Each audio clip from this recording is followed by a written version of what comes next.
Assalamualaikum warahmatullahi wabarakatuh. Perkenalkan, nama saya Ervina Ageng Putri, BP 1910212056 dari kelompok 6 kelas dasar fisiologi tumbuhan agro B. Nah, dalam video kali ini kami akan membahas materi mengenai klorofil. Pengertian klorofil. Klorofil merupakan sebuah pigmen atau senyawa kimia yang dapat menyerap dan juga mengembalikan panjang dari gelombang cahaya tertentu, di mana klorofil ini dapat dijumpai berada di dalam sel-sel yang terdapat di dalam membran elasmoid yang dikenal dengan sebutan kloroplas. Klorofil ini sangat bermanfaat bagi tumbuhan dan autotrof lainnya yang masih merupakan sebuah organisme yang membentuk energinya dengan cara mengubah cahaya matahari menjadi suatu energi kimia. Fungsi klorofil. Nah, klorofil ini sangat berperan penting dalam proses fotosintesis, sebab klorofil dapat mengubah cahaya matahari menjadi sebuah energi. Klorofil juga dapat mengangkut oksigen dan menyebarkannya ke seluruh bagian tanaman. Selain itu, klorofil dapat mengubah karbon dioksida menjadi karbohidrat dan glukosa, yang mana glukosa ini berfungsi sebagai sumber energi utama yang mempengaruhi terbentuknya lemak dan protein. Baiklah, selanjutnya sifat fisika dan sifat kimia dari klorofil. Sifat kimia klorofil itu yang pertama, klorofil A, B, dan C tidak dapat larut dalam air, tetapi dapat larut dalam berbagai jenis pelarut organik. Yang kedua, unsur magnesium adalah satu-satunya unsur logam yang merupakan komponen pembentuk dari klorofil. Yang ketiga, apabila klorofil A dan B terhidrolisa, maka didapatkan alkohol yang disebut dengan pitol. Yang keempat, klorofil dapat mengalami dekomposisi baik selama masih di dalam sel tumbuhan ataupun ketika telah dilarutkan. Sedangkan sifat fisika dari klorofil yaitu semua klorofil apabila mendapat penyinaran dari spektrum cahaya tertentu, maka cahaya yang diteruskannya adalah cahaya dengan spektrum yang berbeda. Baiklah, saya akan menjelaskan materi tentang pigmen warna. Sebelumnya, kita harus mengetahui terlebih dahulu apa itu pigmen warna. Pigmen warna adalah zat yang mengubah warna cahaya tampak sebagai akibat dari proses absorpsi selektif terhadap panjang gelombang pada kisaran tertentu. Yang mana pigmen warna ini sendiri dibagi menjadi 4, yaitu klorofil, karotenoid, antosianin, dan juga pigmen lainnya. Yang pertama yaitu klorofil. Klorofil merupakan pigmen berwarna hijau yang diproduksi dalam kloroplas pada jaringan tumbuhan yang terletak pada daun. Yang mana klorofil ini menyerap gelombang pada berwarna biru dan juga merah.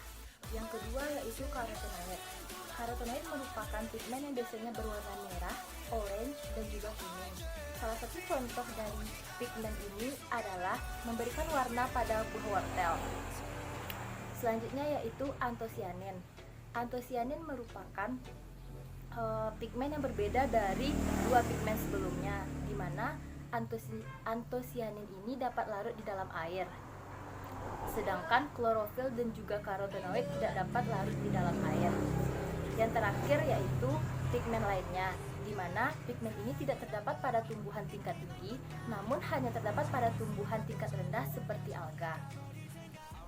Selanjutnya saya akan menjelaskan tentang jenis-jenis klorofil, di mana klorofil dibagi menjadi 4 jenis, yaitu klorofil A, klorofil B, klorofil C, dan juga klorofil D.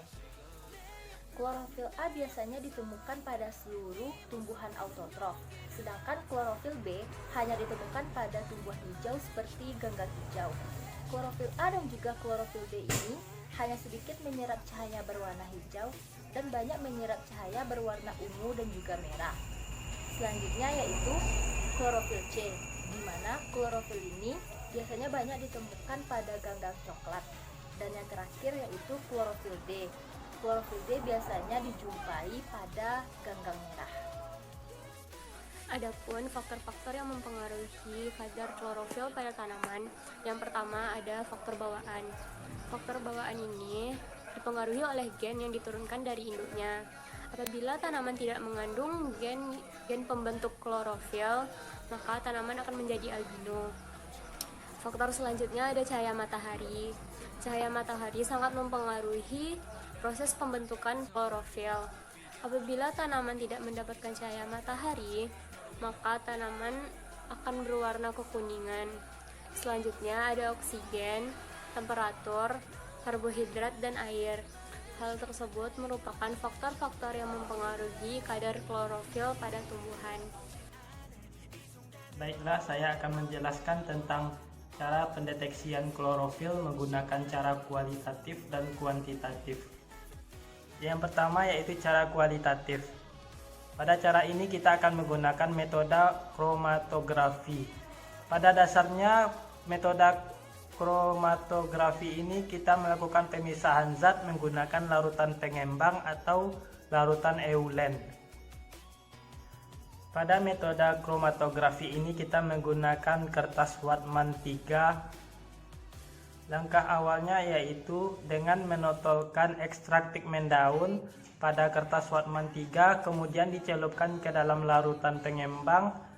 Setelah itu larutan tersebut dimasukkan ke dalam bejana tertutup yang jenuh terhadap uap larutan pengembang tadi.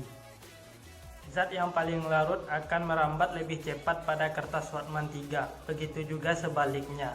Karena itu kita akan memperoleh jarak rambat golongan zat satu dengan zat lain yang berbeda tingkat kelarutannya dalam larutan pengembang tadi. Selanjutnya cara kuantitatif. Pada cara ini kita akan menggunakan metode spektrofotometri. Metode spektrofotometri ini dilakukan dengan cara mengekstrak pigmen klorofil daun menggunakan larutan aseton dan larutan metanol.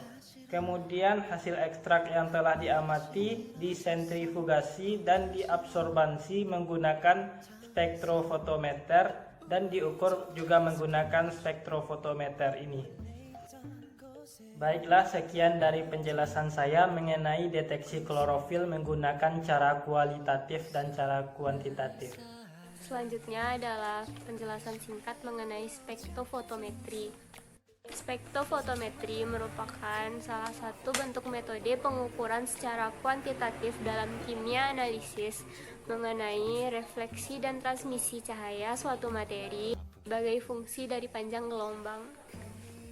Baiklah, sekian video presentasi mengenai klorofil dari kelompok 6. Khilaf dan salah kami mohon maaf. Assalamualaikum warahmatullahi wabarakatuh.